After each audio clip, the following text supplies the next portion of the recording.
Praise the lord. హల్లెలూయా. మన ప్రభువును లోకరక్షకుడైనటువంటి యేసుక్రీస్తు అతి శ్రేష్టమైన నామములో మీ అందరికీ మా ప్రత్యేకమైన శుభాభివందనాలు. ఈ దినమందు కొన్ని మాటలు పరిశుద్ధ గ్రంథముల నుంచి మనం ధ్యానం చేద్దాం. సర్వశక్తిమంతుడు, లోకరక్షకుడు, గొప్పవాడు, పరిపూర్ణుడు, ప్రేమ స్వరూపి, నీతి సూర్యుడు సూటిగా మనతో ముఖాముఖిగా మాట్లాడునుగాక. ఆమె. పరిశుద్ధ గ్రంథంలో నుండి కొన్ని మాటలు మనం ధ్యానం చేద్దాం. 51వ కీర్తన 4వ వచనం చదువుకుందాం. 51వ కీర్తన 4వ వచనం. నీ దృష్టి ఎదుట నేను చెడుతనము చేసి ఉన్నాను, కావున ఆజ్ఞ ఇచ్చినప్పుడు నీవు నీతిమంతుడువుగా అగపడుదువు.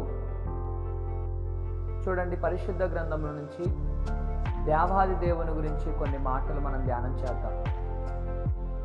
దేవుడు మాత్రమే నీతిమంతుడు.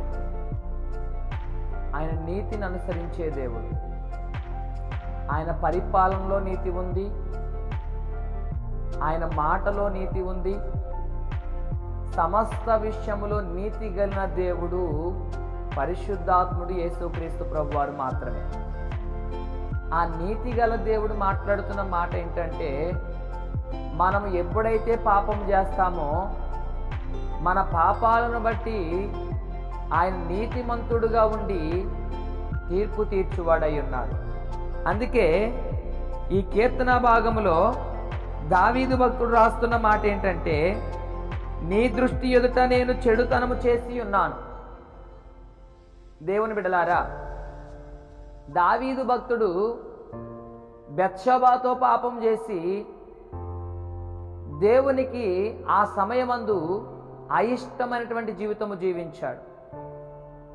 ఏ దావీదు భక్తుడు అయితే దేవుని ముందు పాపం చేశాడో ఆ దావీదు భక్తుడే చెప్తున్న మాట, నీ దృష్టి ఎదుట నేను పాపం చేశానయ్యా, నన్ను క్షమించువాడవు నీవే, ఇక మీదట నేను ఆ పాపము చేయనయ్యా, నన్ను క్షమించువాడు నీవే కదా నాయనా, నా పాపములు కడుగు దేవుడు నీవే కదా నాయనా. ఎప్పుడైతే నీవు తీర్పు తీరుస్తావో, ఎప్పుడైతే నీవు ఆజ్ఞ ఇస్తావో, అప్పుడు నీవు నీతిమంతుడుగా ఉన్నావు నాయనా. నీవు నీతిమంతుడువై ఉన్నావు కాబట్టి నీ సన్నిధిలో నేను పాపం ఒప్పుకుని విడిచిపెడుతున్నాను. నా పాపములు కడుగయ్యా, నా హృదయాన్ని కడుగయ్యా, నా మనసును కడుగయ్యా, నా శరీరమును శుద్ధి చేయయ్యా, నా బ్రతుకును మార్చయ్యా అని దావీదు భక్తుడు ప్రార్థన చేశాడు. ప్రియ దేవుని బిడలారా, దేవుడు నీతిమంతుడై ఉన్నాడు. మనము కూడా మన పాపములు ఒప్పుకొని ప్రభు సన్నిధిలో పాపములు విడిచిపెట్టి ఆ దేవాది దేవుని పాదముల యొద్ద కూర్చుని, ప్రభువా నా పాపములు కడుగయ్యా, దావీదు భక్తుని పాపములు కడిగిన వాడవు, దావీదు యొక్క కుమారుణ్ణి మందిరాన్ని కట్టే నాయకునిగా ఎన్నుకున్నట్లుగా నా జీవితమును మార్చి నా కుటుంబం అంతా నీ పాద పరిచర్యలో ముందుకు సాగిపోయే కృప నాకు దయచేయండి అని ప్రభు సన్నిధిలో ప్రార్థన చేస్తే ఆ నీతిమంతుడు, ఆ పరిశుద్ధాత్మ దేవుడు మనందరి పాపములు తన మూల్యమైన రక్తములో కడిగి నీతిమంతులుగా మారుస్తాడు, తన రాజ్యంలో స్థానం ఇస్తాడు. ఆ దేవాదేవుని సన్నిధిలో భక్తి కలిగిన వారముగా ముందుకు సాగిపోదాం. ఈ మాటలు మన వినికిడిలో ఫలభరితముగా ఆశీర్వాదకరముగా ఆ దేవాది దేవుడు మలుచును గాక. ఆమేన్. ప్రార్థన. మహోన్నతుడానికి స్తోత్రం. మీ కృప మాతో ఉంచండి, మీ సన్నిధిని బిడ్డలకు తోడుగా ఉంచండి. నీవు నీతిమంతుడవయ్యా, పాపములు కడిగే దేవుడువయ్యా, నీ అమూల్యమైన రక్తములో మమ్మల్ని నీతిమంతులుగా మార్చు దేవుడువయ్యా.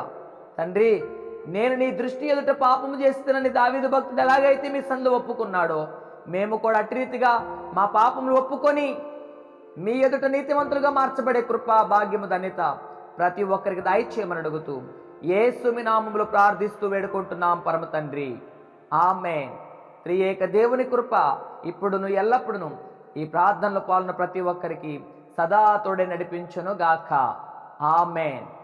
ఇది మొదలుకొని దేవుని యొక్క ఆత్మశక్తి చేత నింపబడి ప్రభు ఎదుట మన పాపాలు ఒప్పుకొని విడిచిపెడదాం. ఆ నీతిమంతుడైనటువంటి దేవాదేవుడు మన పాపములు కడగబోతున్నాడు. ఆయన కృప ఎల్లప్పుడు మనకు తోడుగా నడిపించును గాక. ఆమేన్.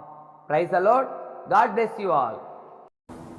ఈ వాక్యము చేత మీరు ఆదరించబడ్డారని మేము విశ్వసిస్తున్నాము.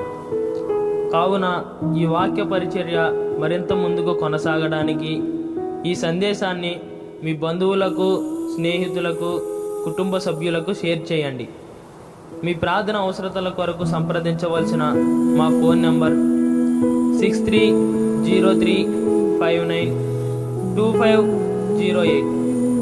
మరిన్ని వర్తమానాల కొరకు ట్రూ లివింగ్ గాడ్ మినిస్ట్రీ ఛానల్ను సబ్స్క్రైబ్ చేసుకోండి.